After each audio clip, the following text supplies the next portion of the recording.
조갑제 TV 시청자 여러분 안녕하십니까. 2019년 4월 12일 오후 4시입니다. 오늘 아주 귀한 손님을 한 분 모시고 이 독일과 한국 통일 문제, 그리고 특히 이승만 대통령과 아데나워 수상 두 거인, 자유와 통일을 위해서 같이 고민했던 두 위대한 인물을 비교하는 이런 자리를 마련했습니다. 우선 이영기 선생님을 제가 소개를 해드리겠습니다. 이렇게 나와주셔서 대단히 감사합니다. 저도 감사합니다. 예. 우리 우선 이영기 선생님은 저보다 10살 연상이십니다. 1935년 출생하셨고 독일에서는 1965년부터 지금까지 53년간 사시면서 한국의 명지대학교, 고려대학교에 적을 두고 명지대학교에서는 독일 및 유럽 연구센터 소장을 하시고 고려대학교 북한학과 초빙 교수로 계시고 2015년부터는 함부르크에 사시는데 한독연구소를 이끌고 계시면서 한국에서도 강연을 하시고 독일에서도 강연을 하시면서 오가고 하십니다. 우리 이영기 교수님을 제가 뵙게 된 것은 개인적인 인연이 있었습니다.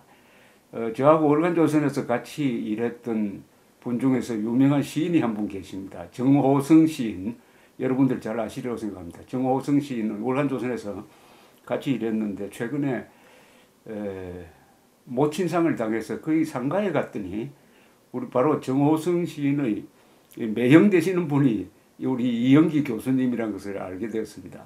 마침 독일에서 귀국하셔가지고 오늘 이런 귀한 자리를 마련해 주신 이영기 교수님께 정말 감사하게 생각합니다. 네, 감사합니다. 네. 오늘 주제는 독일과 한국이 워낙 비슷한 처지에서 지난 70년을 보냈습니다.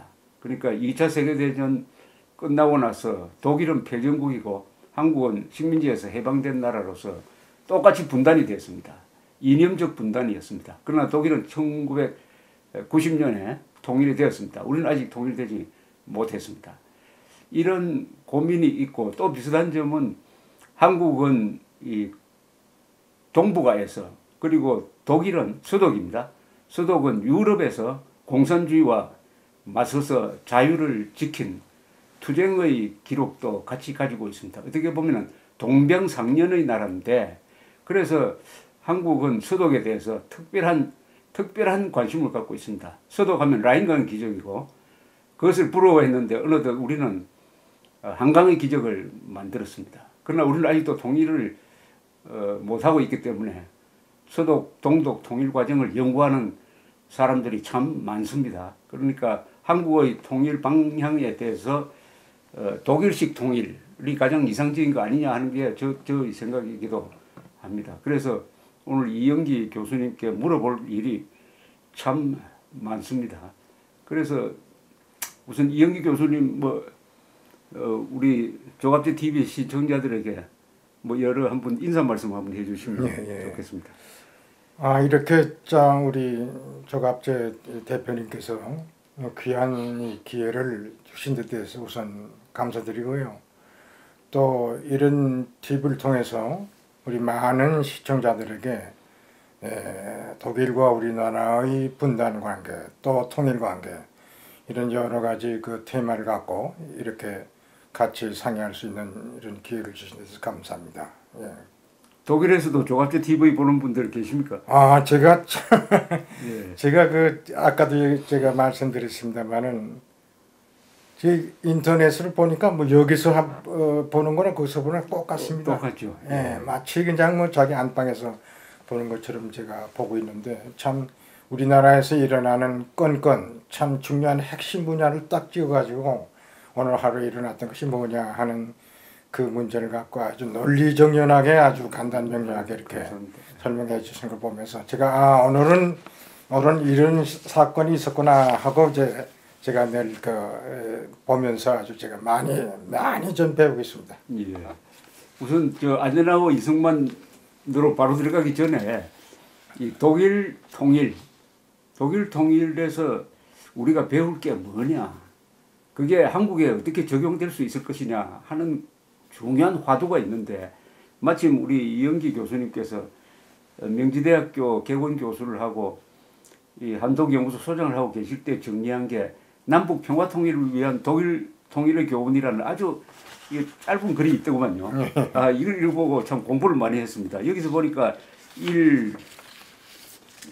한 10개로 딱 이렇게 정리를 하셨는데, 네, 그렇게 정리했습니다. 이거 한번 좀 설명해 주시면 어떨까 생각됩니다.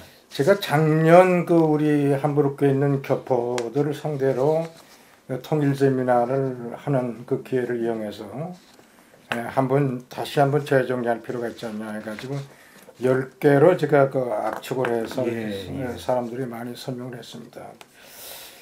그래서 그 첫째를 제가 독일 통일은 어떻게 됐는가. 무엇보다도 독일 통일은 자유 속에서 그리고 평화적 방법으로 이루어졌다는 사실입니다. 자유 속에서 평화적 방법으로. 이것은 사실 독일 헌법 전문에도, 통일 이전의 전문에도 명시되어 있는 것처럼 자유, 평화 및 자결권을 통한 확고한 통일을 주는 동독의 독재체제의 몰락을 가져왔다. 그래서 우리가 통일하면은 최우선적으로 중요한 것이 자유라는 거죠. 자유라는 것이 가장 중요합니다. 자유 없는 통일은 사실 통일이 안 되는데 독일의 경우는 무엇보다도 자유 속에서 그리고 평화적인 방법으로 이런 그 평화적 시를 이제 좀 이따 얘기를 드리겠습니다만은 바로 이 점에서 우리가 배울 것이 많지 않지 않은가 저는 그렇게 생각합니다. 우선 이 부분에서 한번 정리를 할 필요가 있는 게요. 우리나라도 지금 헌법 제4조에 통일조항이 있습니다. 그러니까 자유민주적 기본 질서에 입각한 평화적 통일을 추구한다. 이렇게 우리 헌법 4조도 그렇게 되어 있어요. 그렇습니다. 그런데 우리가 남북 관계를 이끌고 가는 정부 당국자들이 자유라는 말이 북한이 싫어하니까 자유라는 말을 내세우질 않아요. 그러니까 평화 통일만 내세운다 이겁니다. 그러면 안 되잖아요, 그죠? 자유 없는 평화, 자유 없는 통일은 의미가 없는 거 아닙니까? 그렇습니다. 그래서 제 페이퍼는 지금 안 나왔습니다만은 사실 독일 통일 이전에 1975년 그 35개국의 그 국가들이 참여한 헬싱키 의정서가 있습니다. 헬싱키 있었죠. 헬싱키 선언. 헬싱키 선언이 있었는데 그 헬싱키 선언에 나타나는 것이 3개 조항으로 되어 있는데요. 보통 바그니로 얘기를 하는데 첫째 바그니는 그 바스켓이라고 그래요. 바스켓이라고 하는데 첫째 바그네는 소련 측에서 그것을 제의했고요. 그 다음에 두 번째는 서로 간의 경제적인 서로 협력 관계. 세 번째는 자유세계에서 제안한 기는데요. 이 자유세계에서 제안한 것을 이쪽에서 그쪽의 국경선을 인정하는 대신에 저쪽 세계로부터 받아냈어요. 그게 뭐죠? 그래서 바스켓 3가 이게 굉장히 중요한 건데 여기 뭐라고 되어 있냐면 그때 35개국의 참여국이 모두가 이제 한 마음으로 이제 동방세계에 이제 요구한 게 뭐냐면은 보편적인 인권과 기본 자유. 이것은 평화, 정의 그리고 번영을 위한 본질적인 요소다 이렇게 됐습니다. 이것이 지켜질 때 국가 간의 우호 관계를 만들 수 있다 이겁니다. 그러니까 기본 자유와 인권 조항이라는 것이 평화를 위한 전제 조건으로 되어 있어요. 그리고 또 이제 그 밑에 보면은 당시에 참여했던 그 국가들 경우는 어디까지나 이런 토대 위에서 인권과 기본 자유의 토대 위에서 모든 참여국들은 유엔의 목표와 원칙 이것을 존중하고 또 유엔의 일반적인 인권 선언을 존중할 때 국가 간의 우호적인 관계를 맺는다. 이것을 동방세계에 인정하라. 동방세계라면 주로 소련이죠. 네, 소련과 동교그룹인데 그것을 그쪽에서 인정했죠. 그걸 받아들인 거죠. 받아들인 건데 이 바로 인권 조항, 이 자유 조항이 그 후에는 소련을 위시해서 동유로 특히 동독으로 이전하면서 민권운동, 인권운동, 평화운동이 일어난 겁니다. 여기서 제가 조금 보존 설명드리겠습니다. 1975년 헬싱키에서 있었던 이 선언에는 주로 미국, 유럽 나라가 이 소련을 중심으로 하는 동구권 나라와 평화 구조를 만드는 건데 지금 말씀하신 대로 소련 쪽에서 요구한 것은 말하자면 기존 국경선을 지켜달라 네, 이거죠. 그겁니다. 예, 국경선을 지켜달라. 그 대신에 소련이 받은 게 소련 측이 받은 게 지금 말씀하신 인권이라는 보편적 가치를 소련도 수용해야 된다. 네, 수용해야 된다. 이렇게 해서 이 헬싱키 선언이 번역이 돼가지고 소련 언론에 보도도 되고 그랬습니다. 예, 예. 그게 말하자면은 소련과 동구에서 인권 운동 이게 결국 동구 공산권을 1989년 무렵에 무너뜨리는 하나의 계기가 됐다는 말씀인데 예, 예. 이 황장엽 선생 계시지 않나요? 예, 예, 예. 황장엽 선생이 와서 계속 강조하는 게 소련이 무너진 게 바로 헬싱키 선언 때문에 무너졌다는 이야기를 하더라고요. 예, 그렇습니다. 그 말씀입니다. 예. 그러니까 우리가 흔히 말하는 이 평화라는 것을 유지하기 위해서도 예. 인권이 보장되고 기본 자유가 유지될 때 예, 그렇죠. 그때 우리가 평화라는 말도 쓸 수 있고 예. 사회정의라는 말도 쓸 수 있고 번영이라는 말도 쓰는 거예요. 그러니까 지금 남북 간에도 여러 가지 좋은 말을 많이 쓰는데 뭐 민족, 자주, 화해, 평화 이야기하지만 이 모든 것이 자유를 기초로 하지 않으면 그렇습니다. 의미가 없다 이거죠. 예, 그렇습니다. 예. 예. 그러니까 독일 통일의 제1가치가 자유였다는 자유였습니다. 말씀입니다. 예. 네. 또 말씀드릴게요. 그다음에 이제 두 번째 제가 두 번째 경우는요. 제가 두 번째 경우는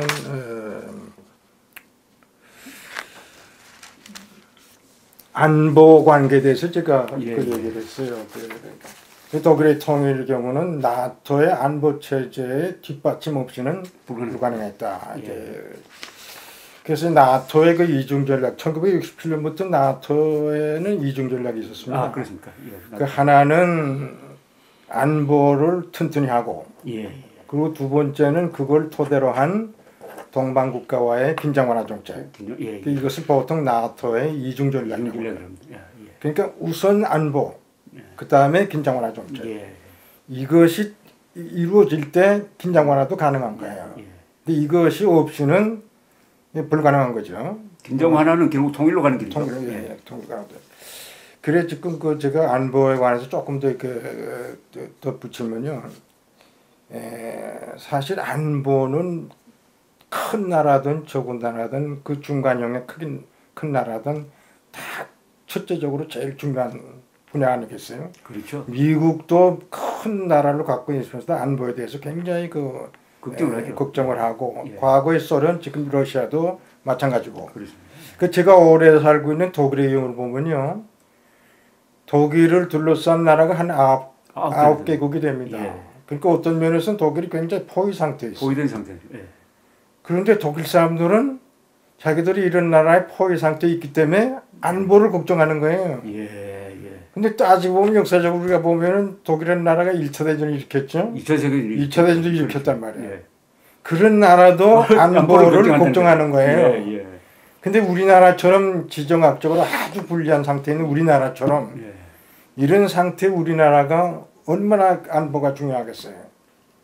그런 의미에서 우리는 6.25를 겪고 그 후에 쭉 우리가 이어져 나옵니다만 한미 동맹처럼 중요한 게 없어요. 예. 이 안보 체제가 없이는 절대 긴장 완화 정책, 평화 정책도 할 수 없고 성공할 수 없다. 예. 우리가 통일할 수 있는 계기도 마련할 수 없다고 합니다. 하여튼 security force 저는 그렇게 봅니다.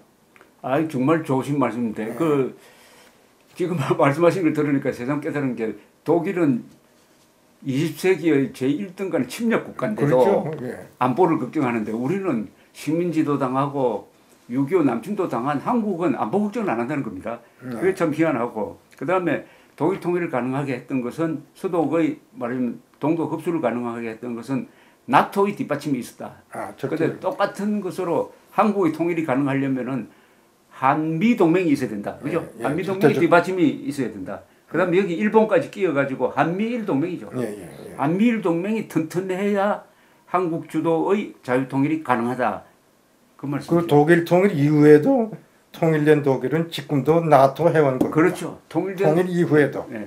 통일된 이후에도 그러니까 통일된 이후에도 한국은 한미일 동맹 속에 있어야 된다 이 말입니다. 저도 그렇게 생각합니다. 아주 이게 저는 핵심 중에 핵심이라고 생각합니다. 핵심입니다. 예.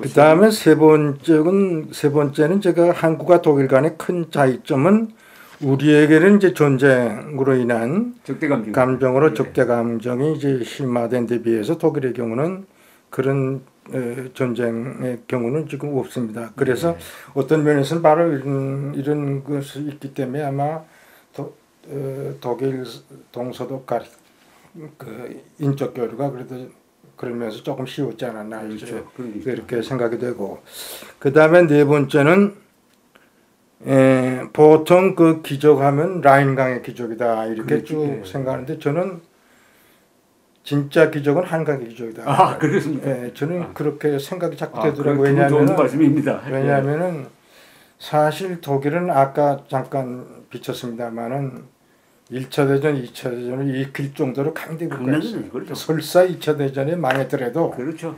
얼마든지 다시 일어날 수 있는 잠재력을 갖고 있었어요. 있었죠. 거기에 이제 마샬 플랜, 또 한국 전쟁을 통한 특수 효과. 특수 그 혜택, 그다음에 에하트 같은 탁월한 경제장관, 예. 이렇게 나오면서 이제 급속도로 이제 라인강 기적을 낳았다고 하는데, 사실 그런 것에 비해서 우리의 경우는 아무것도 없는 상태에서 예. 분단 과정 6.25, 그렇죠. 그 다음에 아주 어려운 그 시대를 지내면서 우리 박정희 시대부터 들어오면서 우리가 경제 개발을 하고 산업화를 하면서 그래가지고 우리가 경제 발전을 하지 않았습니까? 예. 그래서 참 기적이라고 하면 우리 같은 경우가 기적이지 무에서 유를 창조한 무에서 유를 만든 나라가 거고 독일은 유에서 유를 독일의 만든 경우는 뭐 일단 잠재력에서 예. 그냥 왔기 때문에 진짜 기적은 한가하게 기적이 아닌가. 근데 요 근래 아렌스라는 경제학자가 요새 저 앙겔라 메켈이 주도하는 아프리카 원조 계획의 하나로 마샬 플랜을 예. 자꾸 도입하려고 합니다. 예. 근데 여기에 대해서 아렌스라는 경제학자가 경제학 교수가 그것보다는 아시아에서의 경제 발전을 하나의 모델을 삼아야 되는데 아프리카 국가 말이죠. 그 중에도 한국의 모델을 삼는 것이 낫지 않냐. 외국인이 보는 이런 견해입니다. 이것을 우리가 한번 잘 마음새겨 들어보고 많은 사람들이 많이 알려야 되지는 그런 의미에서 저는 우리나라 한국의 기적이 진짜 기적이에요. 고맙습니다. 저는 그렇게 생각합니다. 그 다음에 이제 다섯 번째는 이제 독일 통일을 뒷받침한 것은 뭐니 해도 서독의 국력, 자유민주주의, 사회적 시장경제, 다원사회 그리고 나토다. 아데나와 수상은 일찍이 국력이 튼튼하면 자연적으로 동독을 끌어들일 수 있다는 자석 이론을 폈습니다. 자석 이론을 폈는데 한국의 통일도 마찬가지로 본다. 특히 지정학적으로 불리한 입장에 있는 우리에게는 안보의 체제 확대와 심화가 요청된다. 근데 자석 이론이라는 게 이거죠. 국력이 강해지면은 자연히 동독을 끌어들일 수 있다 이거죠. 네. 자석 이론이라는 것은 그 아데나와에 의하면 모든 분야에서 국력이 자연히 강해지면 저절로 동독을 끌어들일 수 있다. 흡수통일을 할 수 있다. 흡수통일을 할 수 있다. 그다음 두 번째 그 아데나와의 통일 정책을 보면은 자유의 바람을 동독에 불어넣자. 이런 것이 또 하나 있고요. 또 세 번째는 또 뭐냐면은 외교 통일 그런 정책 면에서 장기적인 안목에서 소련이 여러 가지 경제적으로 어려움을 당할 경우에는 구동독도 버릴 수 있는 기회가 올 것이다. 소련이 동독을 버린다. 벌써 이것이 50년도 초에 이런 것을 예견했는데 그 후에 독일 통일을 보면 그것이 딱 맞았다. 딱 맞았죠. 그러니까 고르바초프 등장한 이후에 소련이 경제가 어려워지니까 동독을 더 지탱할 수가 없었던 거죠. 근데 여기서도 보면 아데나와의 통일 정책은 그 핵심이 자유입니다. 자유의 바람을 불어넣자. 그래서 사실 뭐 소독의 입장에서 모든 뭐 TV라든가 라디오라든가 또 인적 교류를 통해서 자연히 그쪽으로 많은 자유 바람을 불어넣습니다. 이런 것들이 훗날 통일의 기초를 닦아요. 그러나 당장 통일하자 이런 이야기는 안 했죠. 아데나와는 이제 서방 정책을 추진하면서 우선은 소련의 팽창 정책을 막으면서 하나의 통일의 기초를 닦으면서 점진적인 시대 요청에 따라 이제 천천히 하자는 거죠. 그때 상황으로서는 당장 통일할 수가 없었어요. 없었죠. 예. 50년대 이때는. 그러나 토대를 닦아낸 거죠. 예, 조용히 그죠. 예, 통일하고. 통일을 말하지 않으면서 통일 준비를 한 거죠. 예, 그렇습니다. 그런데 지금 이 박사님께서 아데나우어의 서방 정책이라고 하셨는데 예, 예. 이게 오랜만에 들어보는 이야기인데 이게 뭡니까? 아데나우어의 서방 정책은. 근데 그 아데나우어의 서방 정책을 설명하려면 조금 시간이 요한데요. 2차 대전이 끝나면서 소련은 팽창 정책을 시도하게 됐어요. 그렇죠. 예. 우리는 소련의 팽창 정책의 군원이 뭔가를 우리는 알 필요가 있다고 봅니다. 아, 그럼 뭡니까? 독일하고도 관계 있는 거죠? 예, 독일 그 한 문헌에 의하면은 네 가지로 요약을 하는데 하나는 일국 사회주의 시대가 지나고 세계 혁명의 시대가 도래했다는 점. 예. 두 번째는 서방 세계에 대한 불신. 예. 그리고 세 번째는 전통적인 러시아의 제국주의. 예. 그리고 네 번째는 이데올로기적 측면에서 동서 간의 이데올로기적 타협은 불가능하다. 그렇죠. 예. 오히려 소련 측에서 예. 미국식 민주주의와 타협하는 것을 불가능한 것으로 봅니다. 예. 조금 더 이제 붙여 말하면은 레닌이 1924년 사망했을 때 예. 트로츠키와 그 스탈린 간에 두 그 후임자들이 있었는데 그때 당시 트로츠키는 영구혁명을 계속 부르짖었어요. 그렇죠.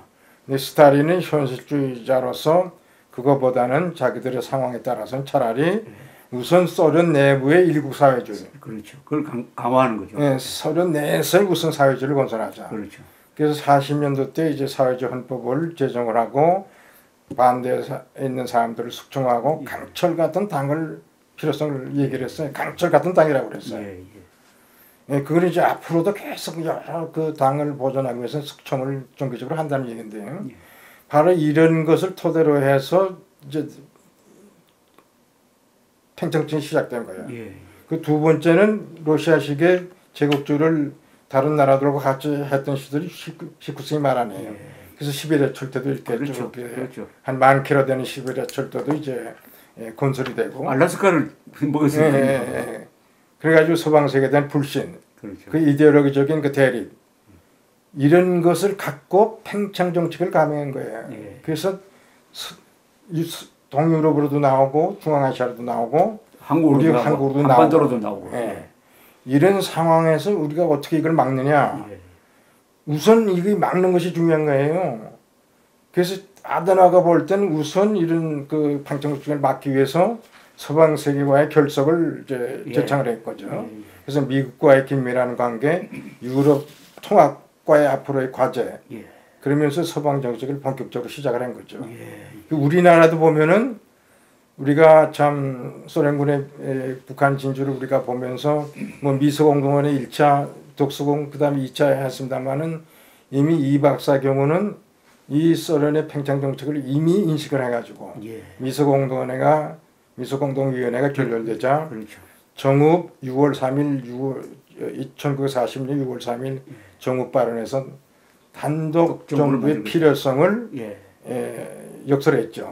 우선 소련의 팽창 정책이 막는 것이 급선무였어요. 그렇지 않으면 공산화되는 거예요. 저는 우리나라 이 박사가 없더라면 우리나라 100% 공산화됐다고 주장하는 사람이 한 사람입니다. 이승만 박사 안 계셨으면 공산화되었다. 근데 당시에 뭡니까? 당시에 그 우리가 보면은 서독의 경우는 초창기에는 우리나라 김구선장 비슷했던 그 3인당의 당수 쿠츠마카 이 사람도 아데나우어의 서방 정책을 반대했어요. 반대했습니까? 왜냐하면 그것은 그 분단을 고쳐고 한다.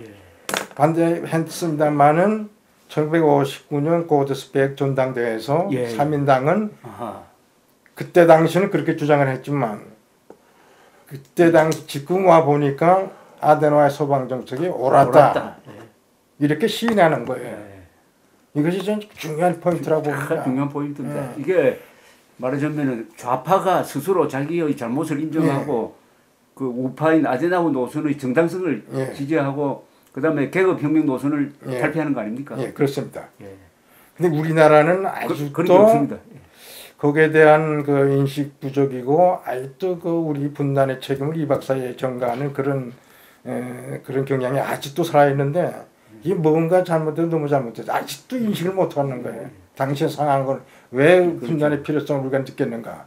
지금 이 교수님 말씀드린 아데나우어의 서방 정책과 똑같은 게 이승만 대통령의 반공 정책이었거든요. 예, 반공 정책. 반공 정책이고 단독 정부 수립 정책인데 두 거인이 똑같이 소련이라는 이 나라의 본질을 정확하게 이해한 거죠.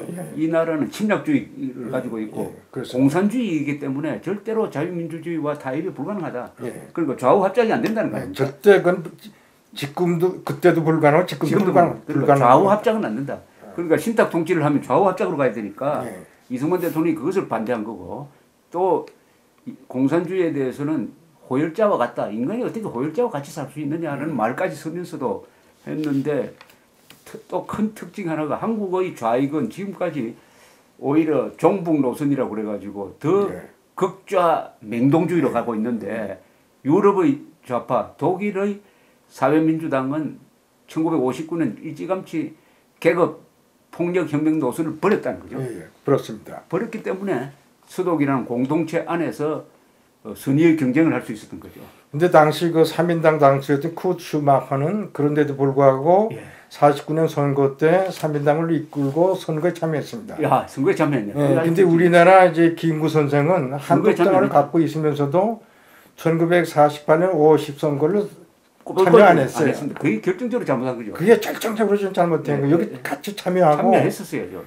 이 박사와의 공동체제를 같이 이제 노력을 하고 그러면 자기가 이끌던 당도 이끌고 그러면 우리가 훨씬 이북에 대해서 굉장히 강한 그 입지를 조성했을 텐데 김구 선생은 그때만 해도 무슨 생각을 했냐면 38선을 백여러 멸망정 이 48년 5.20 선거를 참여 안 했습니다. 그래서 결과적으로는 49년도 이제 불행도 당하는 그런 그 비극을 가져왔는데 독일처럼 우리가 그런 걸 따시더라면은 참 그 여러 가지로 잘 했을 텐데. 그러니까 김구 선생이 독립운동 위대한 독립운동가지만은 결국 정치에서 실패한 것은 정치에 참여하지 않음으로써 대한민국 건국을 반대한 사람으로 기록이 되어버립니다. 그렇게 됐습니다.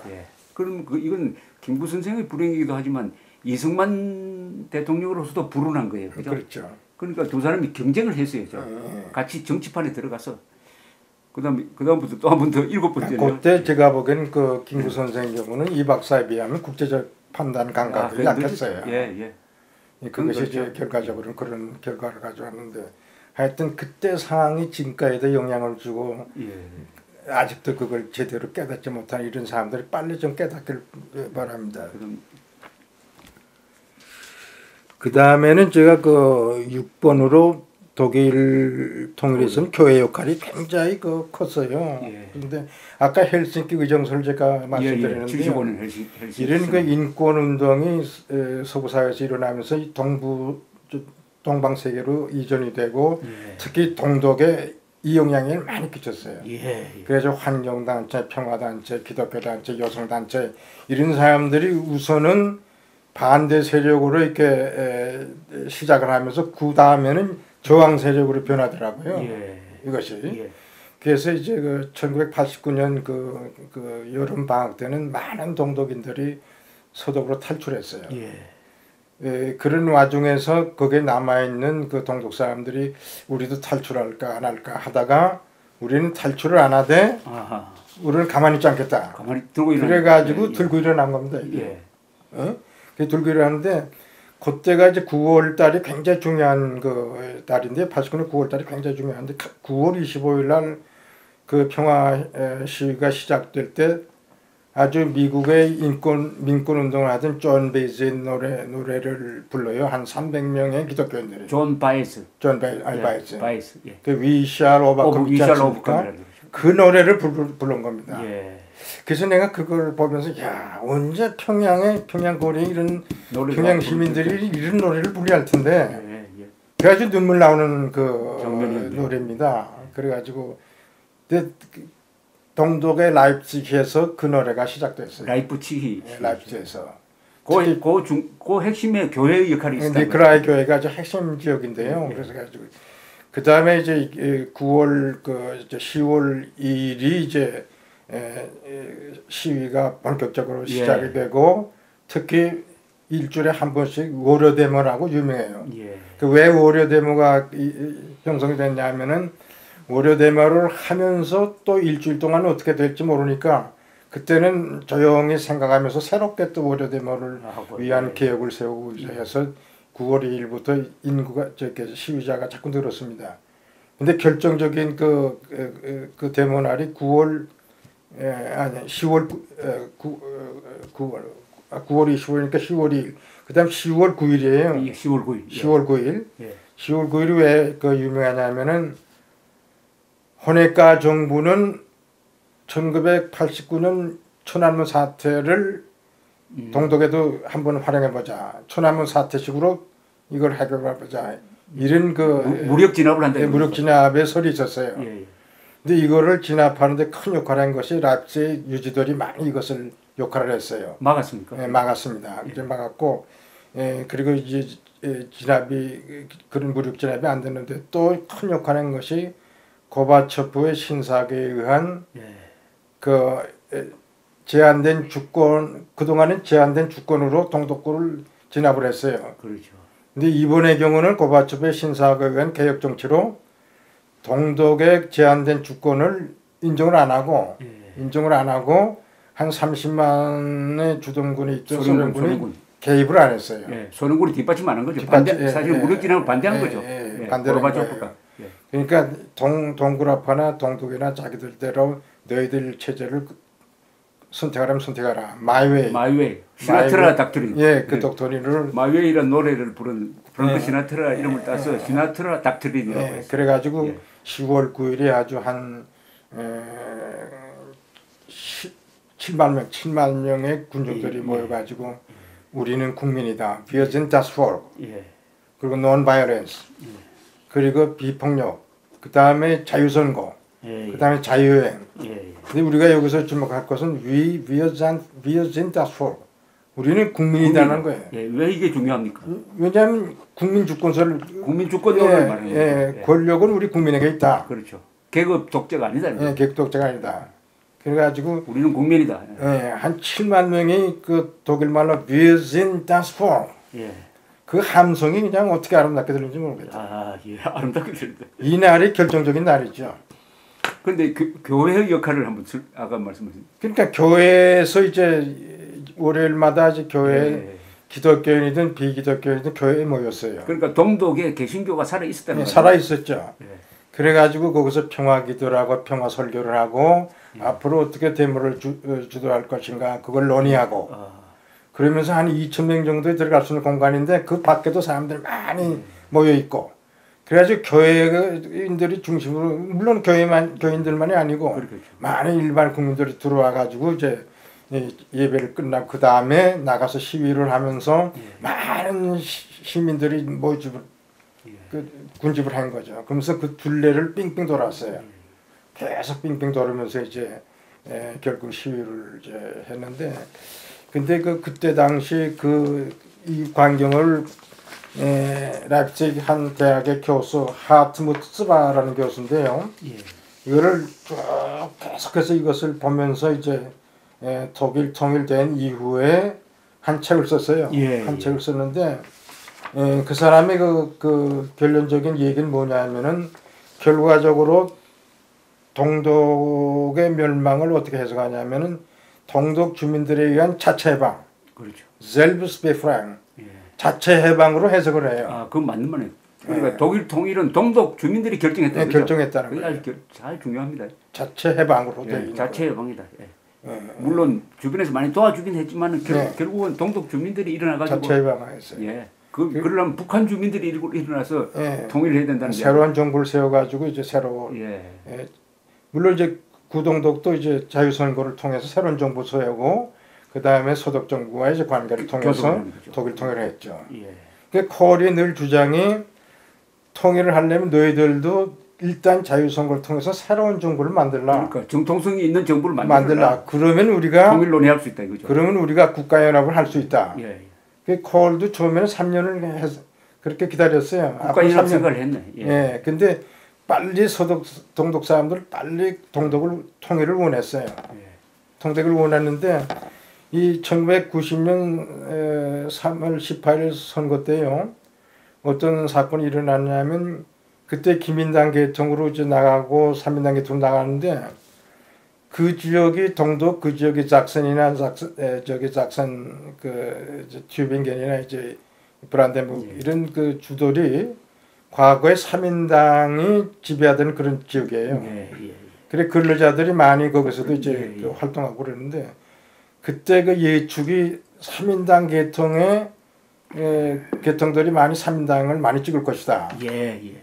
그런데 뜻밖에도 통일을 빨리 하려고 하는 김당 쪽으로 찍었죠. 예. 김당 쪽으로 그쪽의 노동자도 김당 쪽으로 찍었어요. 그래서 통일이 이루어진 겁니다. 통일이 그래서 빨리 이루어진 거예요.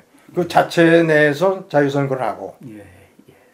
그래가지고 이제 그 새로운 정부 형성되니까 서독 정부하고 이렇게 협상을 통해 가지고 1990년 10월 4일 예. 통일을 한 거죠. 그러니까 이 교수님 말씀하신 걸 그냥 한국에 적용하면 이렇게 됩니다. 한국의 헌법 제4조는 대한민국은 자유민주적 기본 질서에 입각한 평화적 통일을 추진한다. 이 자유민주적 기본 질서가 뭐냐 하면은 북한에 정통성이 있는 민주정부가 들어서야 그러죠. 그 정부와 통일을 논의할 수 있지. 예. 지금의 김정은 정권과는 절대로 통일을 이야기하면 안 된다. 그건 불가능한 얘기. 긴장 완화는 이야기할 수 있다. 왜냐하면은 정통성이 없으므로. 그 다음에 이데올로기가 다르니까 우리는 자유민주주의고 저쪽은 세습 독재니까 절대로 연방이라든지 연합을 이야기하면 안 된다 이거죠. 예, 그렇습니다. 체제가 다른데 어떻게 체제가 같이 통일할 수가 그러니까 불가능한 걸로 연방제든 연합제든 이것은 사기입니다. 사기. 체제가 다른데 물과 샘물과 오물을 같이 섞는다는 건데. 지금 독일 통일 이후에 지금 유럽 연합을 보면요. 예. 동구라파 동독이 망한 이후에 유럽 연합에 들어오는데 거의 15년이 걸렸어요. 그렇죠. 근데 그것이 뭐냐면 예. 자유민주주의와 시장경제라는 시험을 보고 들어왔어요. 그렇죠. 그걸 체제를 바꿔야 들어올 수 있는 거니까. 예, 바꿔야 들어올 수 있는 거예요. 그런데 터키는 지금도 못 들어가고 있잖아요. 지금도 못 들어가고 그 있죠. 체제를 안 바꾸니까. 예. 그러니까 그러면 남북한의 지금 체제가 천당과 지옥인데 불가능한 얘기죠. 이걸 어떻게 연합이나 연방제로 묶으려고 하느냐. 이건 완전한 사기고 반역이다 하는 것을 우리 이 교수님이 독일의 사례로 지금 말씀드리고 그리고 우리가 통일된 나라들도 보면요.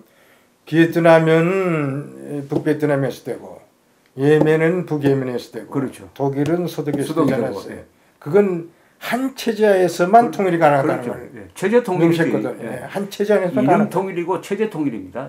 그럼 우리가 그래도 통일을 하려면 서독 같은 예. 자유민주주의 시장경제를 못 돌아가는 그런 것을 우리가 받아들일 때 이제 우리도 가능하지 않는가. 그래서 서독 통일의 교훈이 그런 것이 우리에게 많이 시사하는 바가 많잖아요. 그다음 일곱 번째. 일곱 번째는 평화혁명의 직접적 발전은 아까 얘기한 것처럼 동독 주민들의 탈출에서 비롯됐다.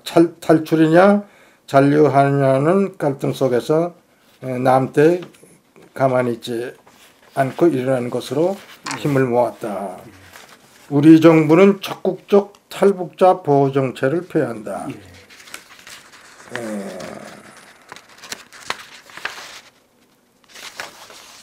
북한의 실상을 알리는 역할을 하고 통일 전의대로 훗날 남북한 내적 통일에도 큰 기여를 한다. 특히 북한의 실상을 누구보다도 잘 아는 전 북한 공사 태영호 씨의 말을 귀담아 들어요. 제가 요 근래 그 대학교 모 대학교 가서 제가 이 분야를 제가 강조했습니다만은 사실 아까도 잠깐 비쳤죠. 사실 동독의 평화혁명이 일어나는 직접적 원인은 동독 사람들의 서독으로 탈출 현상이 일어나니까 거기서 남때 그냥 남아있지 않겠다. 그래서 사실 일어난 거예요. 지금 우리의 경우도 좀 탈북자들이 많이 나오냐 우리의 경우도 똑같이 현상이 일어난다고. 그렇죠. 근데 2000년 2년도 그때 북한에서 많은 탈북자들이 나왔어요. 예. 근데 우리나라 정부는 그때 굉장히 소극적으로 지금도 소극적입니다. 지금도 소극적으로. 그리고 탈북자들을 아주 핍박합니다. 예. 이래가지고 이거는 북한의 반통일 변화를 정책입니다. 북한의 변화를 어떻게 일으킬 수 있겠는가 그런 생각이 우리에게도 이번에 그 베트남에서 일어난 사건이 있지 않습니까? 그렇습니다. 지금 그 중국으로 다시 돌리는 이런 그 비인권적인 행위를 했는데 이게 우리나라 외교관들이 외국에 나가서 이 탈북자들을 어떻게 보호를 하고 이거를 보호를 해서 우리나라에 이렇게 하는 이것이 그들의 신성한 임무인데도 불구하고 본부에서의 어떤 뭐 지시가 어떻다 핑계를 대면서 이제 그런 생각을 하는 거 보면 사람들이 진짜 우리 통일을 하려고 원하는가? 난 진짜 이거 우리 정부에 정말 지금 정말 아주 지금 호소하고 싶어요. 이래가지고 이 교수님처럼 이 탈북자들이 얼마나 소중한 존재라는 걸 모르니까 그러는 겁니다. 네, 그렇습니다. 그러니까 탈북자들은 어떻게 보면 먼저 온 통일입니다. 이분들이 먼저 온 통일이라고 그래요. 어떤 시인의 표현에 의하면은. 그러니까 탈북자들이 통일을 일으키는 전위대 역할을 하는 거죠. 네, 그렇습니다. 북한 체제를 변화시키는 역할을 하는 하나의 외관 역할을 하는 소중하고 고마운 존재라는 걸 모르는 거예요. 네, 모르는 거죠. 그래서 탈북자가 지금 1년에 들어오는 숫자가 몇천 명밖에 안 됩니다. 지금 저 동독에서 수도로 넘어가는 숫자가 보통 몇십만이었잖아요, 그죠? 그러니까 동독에 큰 변화가 일어나는. 저도 그 여기서 저기 북한학 가르칠 때 그 탈북자들도 많이 제가 직접 접근하면서 그 탈북자들이 그런 얘기를 하더라고요.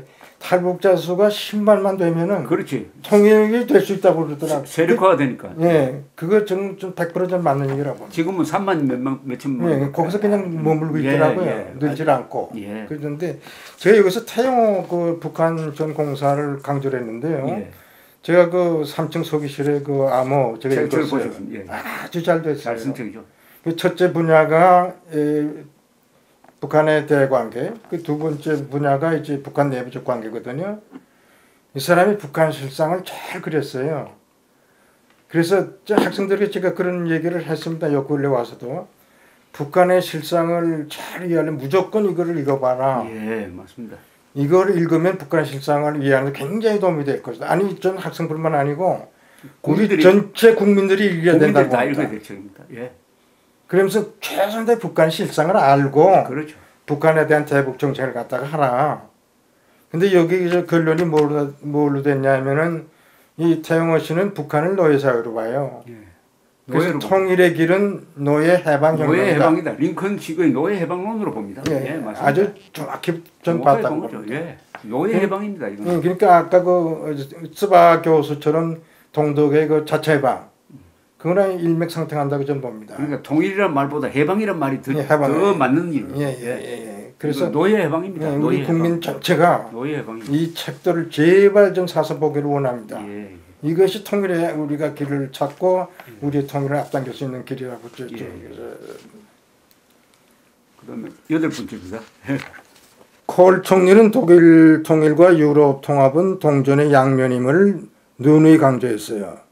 그것은 독일의 유럽 아닌 유럽의 독일임을 강조함으로써 이웃 나라들의 협력을 얻어낼 수 있었고 미국과의 관계에서는 나토에 잔류할 것을 약속함으로써 미국을 만족했다.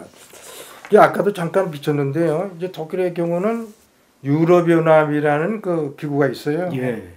그러니까 과거에는 독일의 유럽이었었지만 이제는 유럽의 독일.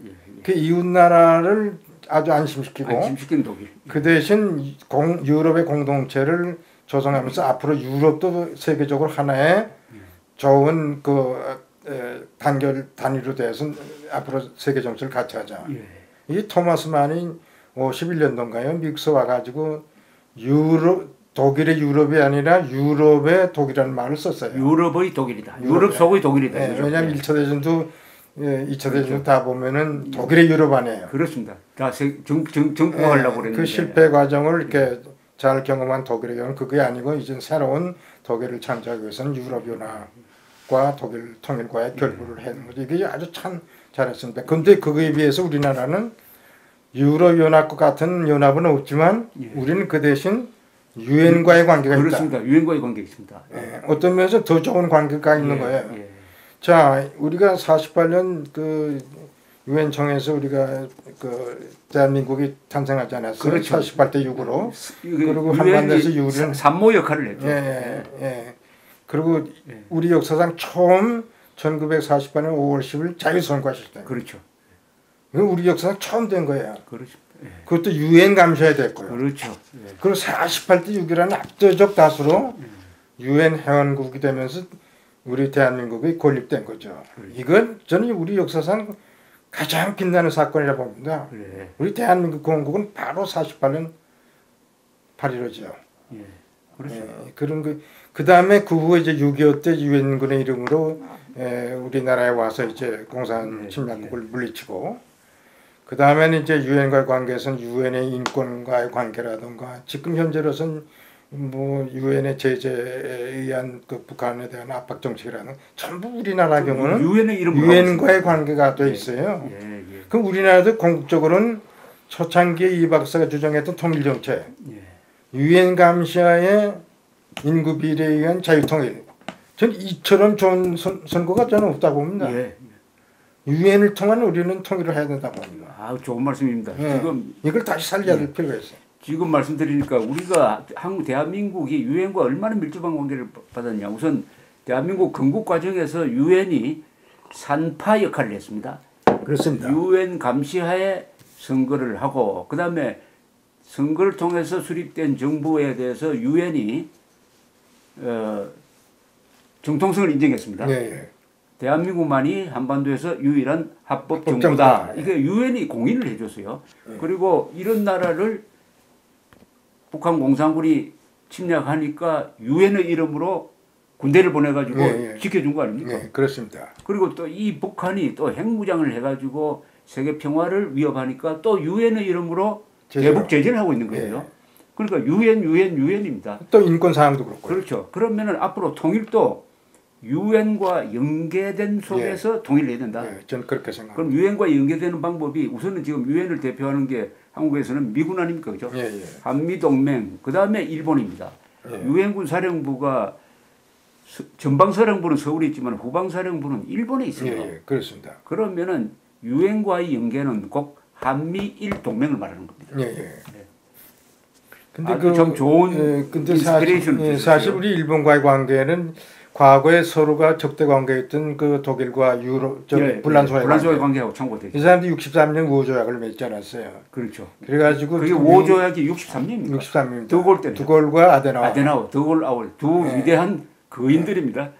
위대한 정치 지도자의 화해입니다. 그리고 지금은 유럽 통합을 이끄는 것이 유럽연합을 이끄는 것이 독일과 불란서. 독일과 프랑스죠. 그런 것을 우리가 봤을 때는 이제 2차 대전이 끝나고 많은 세월이 흘러는 상황에서 또 냉전 체제가 형성되는 과정에서 앞으로 우리 통일도 그렇고 일본과의 관계도 우리는 이제는 독일과 불란서와 관계를 가졌던 우호 조약을 체결해야 돼요. 그렇습니다. 이 우리나 일본이나 미국은 다 같은 가치 공동체에 속한 거 아닙니까? 그렇습니다. 옛날로만 자꾸 이렇게 돌아가가지고 자꾸 이제 적대 관계를 이렇게 하는 것은 시대착오적이에요. 그러니까 쉽게 말하면 자유 통일을 위해서 북한 주민 노예 해방을 위해서 일본하고 지내야 되는 거죠. 지내야 된다고 저는. 우리를 위해서 일본과 지내야 되는 겁니다. 우리를 위해서. 그다음에 아홉 번째가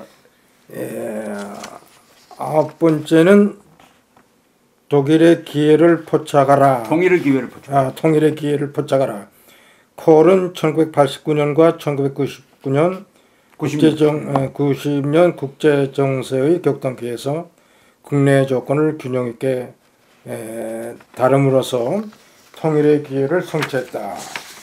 그는 아데너의 서방정책, 브란트의 동방정책을 결합 다이나믹한 공격적 통일정책을 강요했다. 강력한 안보를 토대로 한 대화,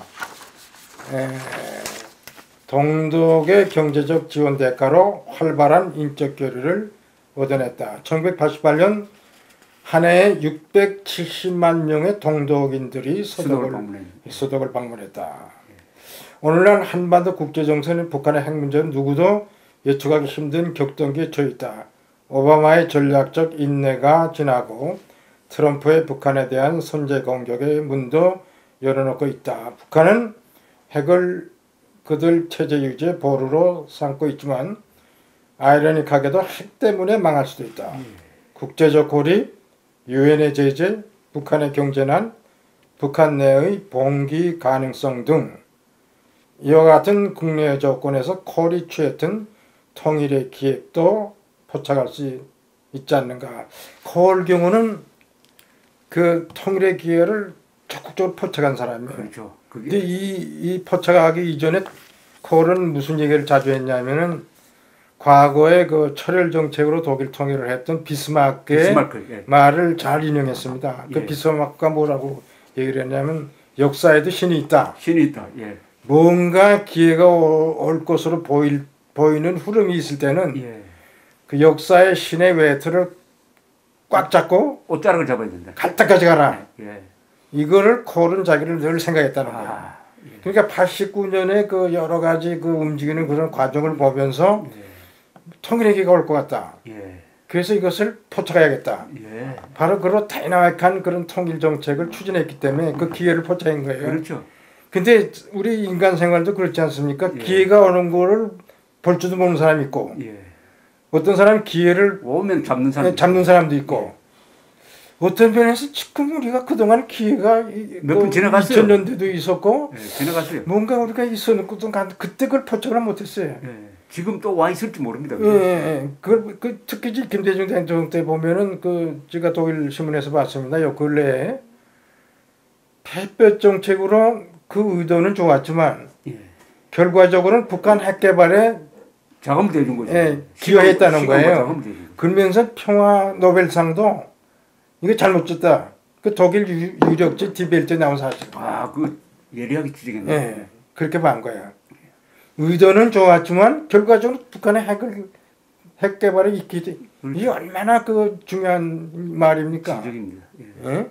그래가지고 이제 그 비판하는 얘기를 쭉 들었는데 우리가 콜과 같은 그 통일 정책, 자유를 토대로 한 그 콜 정책, 인권을 토대로 한 통일 정책, 그러면서 아주 적극적으로 다이나믹한 그 통일 정책을 하면서 북한 저 동독 주민들도 소독으로 오겠고 주는 대신에 또 그 상호 그 주의를 아주 철저히 그 유지를 했어요.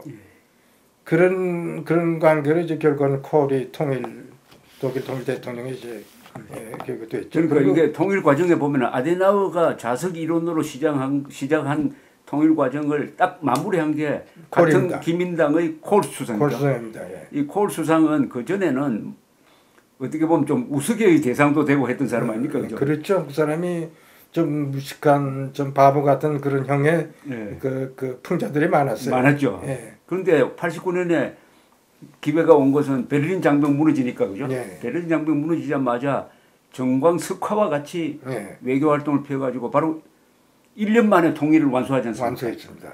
그때 이분이 할 수 있었던 여러 가지 잘한 거 보면은 첫째 미국 부시 대통령의 적극적인 뒷받침을 받잖아요. 뒷받침을 했었죠. 예. 그 다음에 고르바초프를 설득을 하죠. 설득을 했고. 그 다음에 주변에서 조금 끔찍하게 생각하는 대처 영국 수상 그리고 미테랑 프랑스 수상을 설득을 하죠. 설득을 했죠. 예. 설득을 하죠. 왜냐하면 고르바초프와 부시가 지원을 하니까 설득하기가 쉽지 않았습니다. 예, 그렇습니다. 예. 예. 그리고 동독에 대해서는 정통성 있는 정부를 만들어라. 만들어라 그랬어요. 예.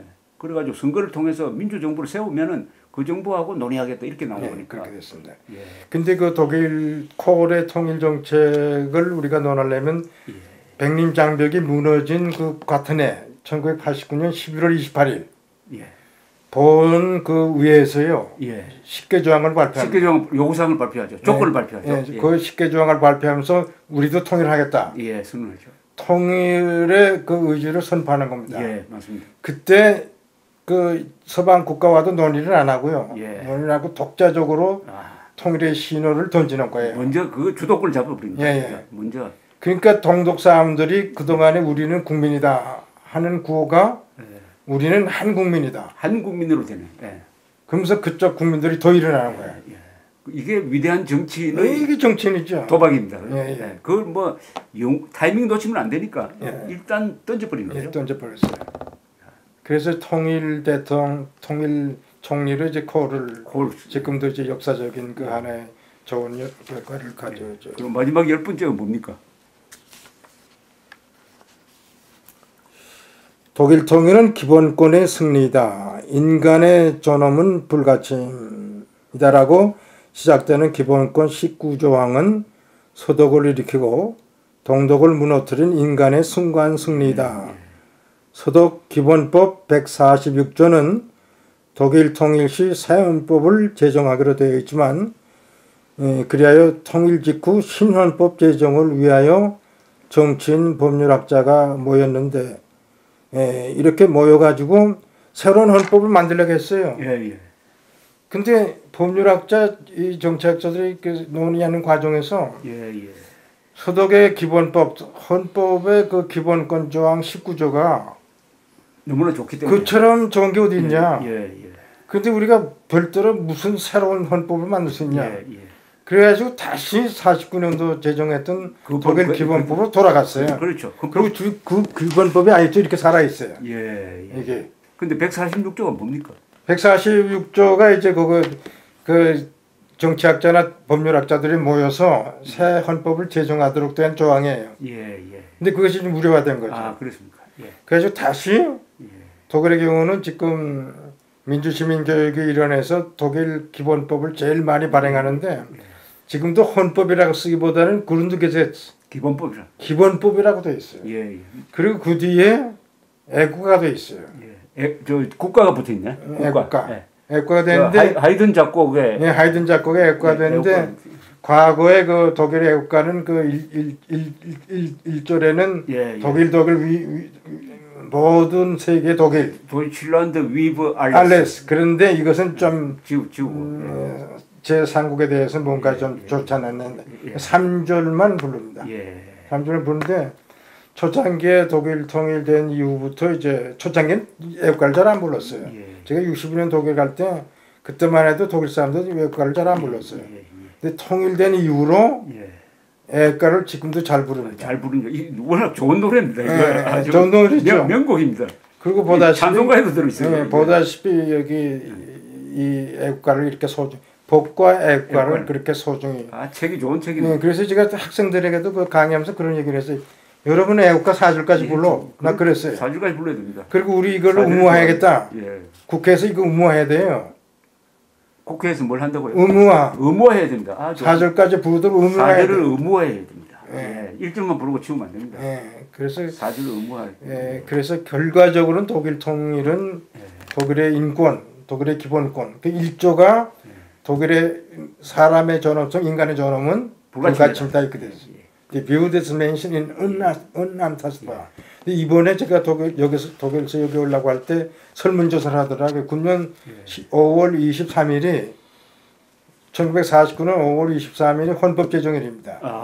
그거를 기해서 독일 사람들에게 헌법 조항에서 어느 조항이 제일 좋으냐 100% 저는 1조가 나오리라고 생각합니다. 인간의 존엄은 불가침이다. 지금 이 교수님 말씀하는 게 한국에 그대로 적용될 수 있는 게요. 우리가 통일을 할 때 통일 헌법을 만들어야 된다고 자꾸 이야기를 합니다. 저는 필요 없다고 봐요. 우리 헌법을 하면 돼요. 다 돼 있죠. 우리 헌법 그대로 하면 되고 우리 헌법 중에서 제일 기본권을 규정한 게 헌법 10조입니다. 헌법 10조는 이렇게 되어 있습니다. 모든 국민은 인간으로서의 존엄과 가치를 가지며 행복을 추구할 권리를 가진다. 이렇게 되어 있는 거예요. 이겁니다. 그죠? 모든 국민은 인간으로서의 존엄과 가치를 가지며 행복을 추구할 권리를 가진다. 국가는 개인이 가지는 이래 됐습니다. 우리도 개인입니다. 개인. 국가는 개인이 가지는 기본권을 보장해야 할 의무를 가진다. 이래 돼요. 그럼 이대로 하면 되는 거예요. 그러니까 이게 바로 인권의 승리고 자유의 승리다. 말씀이 저는 그렇게 봅니다. 그리고 제가 하나 더 붙이고 싶은 것은 이승만 박사나 아데나와 전 총리는 2차 대전 이후에 그 자유선거를 통해서 자유민주주의와 시장경제를 도입을 했어요. 그때 3인당만 해도 뭐 중립주의다, 사회주의다 이런 걸 선언을 했어요. 근데 그것이 아니고 서방과 결속 사회주의가 아니고 자본주의 그리고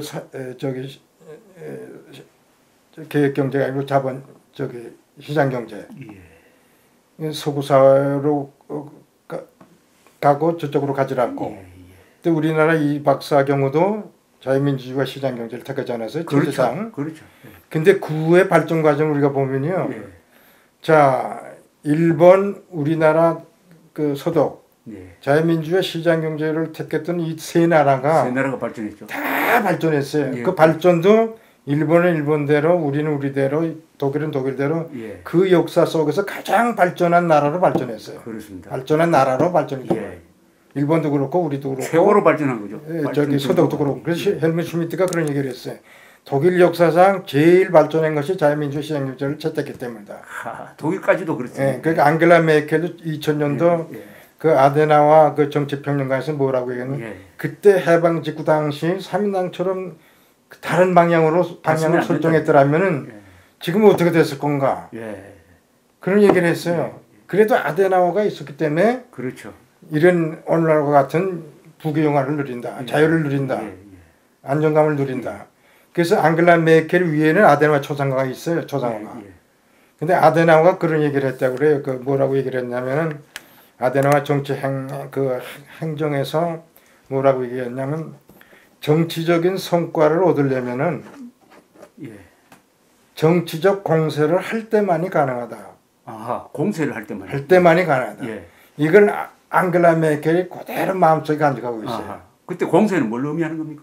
그 공세는 여러 가지 평화 공세도 평화 공세를 얘기하는 거죠. 예, 예. 적극적인 그 정책의 그 실천. 예. 예. 그런 얘기를 안겔라 가만 보면 안겔라 메르켈이 그런 걸 그대로 알게 모르게 잘 실천하는 거예요. 알게 모르게. 여기서는 공세를 하면 투쟁인데, 그죠? 아니 평화 공세도 이루어져 우리 있으니까 아니, 적극적. 자유를 적극적으로 알려야 된다는 거 아닙니까? 예. 자유민주주의가 소중하다는 것을 알리고 하는 이런 투쟁을 통해서 그렇죠. 발전한다는 거 아닙니까? 예. 그런데 우리는 한국에서 보수 세력은 반공 세력은 너무나 수세적이었어요. 공세를 안 폈습니다 그동안에. 그래서 이렇게 어렵게 된 거예요. 그렇죠. 예. 자유만 가지고 있으면 될 줄 알았는데 그걸 확산시켜야 되는데. 예. 그렇죠. 자꾸 이렇게 보급을 하고 보급을 하고 교육하고 북한에 자꾸 영향력을 발휘하고. 예. 북한의 그러니까 박정희 대통령이 유명한 이야기를 했습니다. 우리를 자꾸 자유의 방파제라고 그러는데 우리는 자유 방파제가 아니다. 맨날 파도만 얻어맞고 있는 자유 방파제가 아니라 자유의 파도가 되어가지고 평양을 쓸어야 된다. 이렇게 이야기했습니다. 그러니까 우리가 자유의 파도가 되어야 된다는 이 말이죠. 자유의 파도가 되어야 된다. 아이고 감사합니다. 아이고, 일단 여기서 정리를 하겠습니다. 정말 고맙습니다. 아이고 죄송합니다. 이게 자꾸